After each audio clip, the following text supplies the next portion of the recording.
তোমার লাইফে হয়তো এই বাইক থাকবে আর নাহলে আমি থাকবো। কে থাকবে বলো? বাইক। বাইকের মধ্যে কি আছে যা আমার মধ্যে নাই? তেল।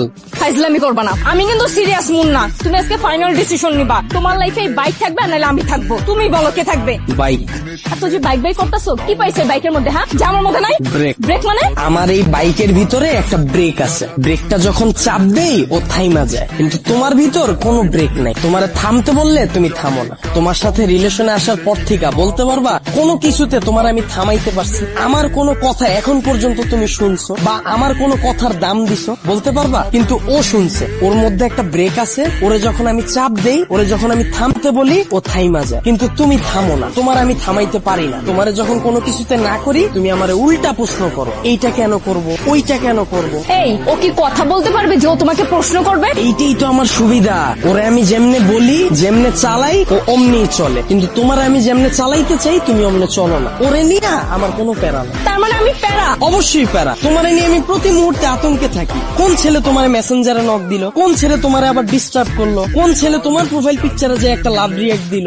আমি যখন তোমারে বলি বাসা থেকে যখন বের হবা বোরকা পইরা বের হয়ে, তখন তুমি আমারে কি বলো? আমার গরম লাগে। যখন আমি বলি ফেসবুকে কোনো পোস্ট কইরো না, তোমার কোনো ছবি ছাইরো না, তুমি বলো তুমি আমার স্বাধীনতা নষ্ট করতেছো। তোমারে যখন আমি বলি জান তোমার ফেসবুকের পাসওয়ার্ডটা আমারে দাও, তখন তুমি কি বলো? তুমি আমার সন্দেহ করতেছো। কিন্তু দেখো ওর বিষয়টা, ওরে নিয়ে আমার কোনো প্যারা নাই। এই যে একটা জিপিএস ট্র্যাকার লাগাই নিছি, প্রতি মুহূর্তে আমি নিশ্চিন্তে থাকি। ওরে রাইখা যদি আমি কোথাও যাই, কেউ যদি এসে ওরে ধরে, ও চিল্লায় উঠে আমারে কল দেয়, ডেমো দেখবা, দাও হাত দাও।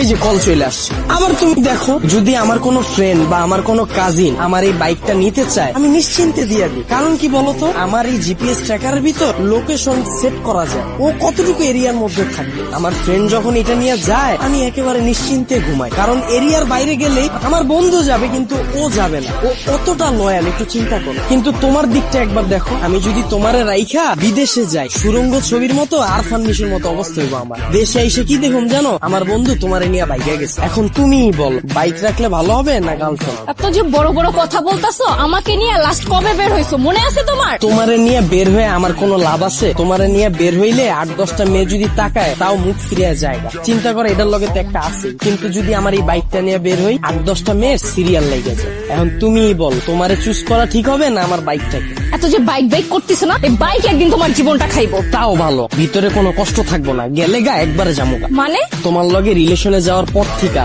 আমার ক্যারিয়ারে সময় না দিয়া, তোমার পিছনে সময় দিয়া, ভার্সিটির টিউশন ফি না দিয়া, তোমার পিছনে খরচ কইরা, দিনের পর দিন তোমারে নিয়ে চিন্তা কইরা, আমার পড়াশোনা গ্যাপ দিয়া, তারপর তোমার মন ভালো করার লাইগা 2 দিন পর পর গিফট দিয়া, 2 দিন পর পর নতুন নতুন রেস্টুরেন্টে নিয়ে যায় খাওয়ায়া, কোনো পোলা তো পারে ডিস্টার্ব করলে ওই পোলার লগে মারামারি কইরা, কোনো মাইয়ার দিকে না তাকায় তোমার প্রতি লয়াল থাইকা মন দিল দিয়া তোমারে ভালোবাসার পর হঠাৎ করে তুমি একদিন কি কইবা, জান আমার বাসা থেকে তো বিয়ে ঠিক করে ফেলছে, আমার এখন আর কিছু করার নেই। আর আমি তোমাকে কোন মুখে নিয়ে যাব বলো? তুমি তো এখন পর্যন্ত ক্যারিয়ারে কিছুই করতে পারো না, অথচ আমার এই ক্যারিয়ারটা বাসি দিলাম তোমার লেগে, তোমার পিছনে সময় দিয়ে। তারপর তুমি কি করবা জানো? আমার একটা সুন্দর বুঝ দিবা, জান তুমি আমার থেকেও অনেক সুন্দর মেয়ে পাবা, অনেক ভালো মেয়ে পাবা। এই কথা বইলা সুন্দর করে একটা হাঁটা দিবা, আর পিছন থেকে একটা ব্যাকগ্রাউন্ড মিউজিক বাজ। আর আমার অবস্থা কি হইব জানো? সারা জীবন এই ভালোবাসার কষ্ট নিয়ে সালমান খানের মতো জীবন যাপন করো, আর ওদিকে তুমি বড়লোক জামাই নিয়া ফুটফুটে সুন্দর 2টা বাচ্চা নিয়ে ওয়ার্ল্ড ট্যুর দিবা। এখন তুমি আমারে বলো, বাইক ভালো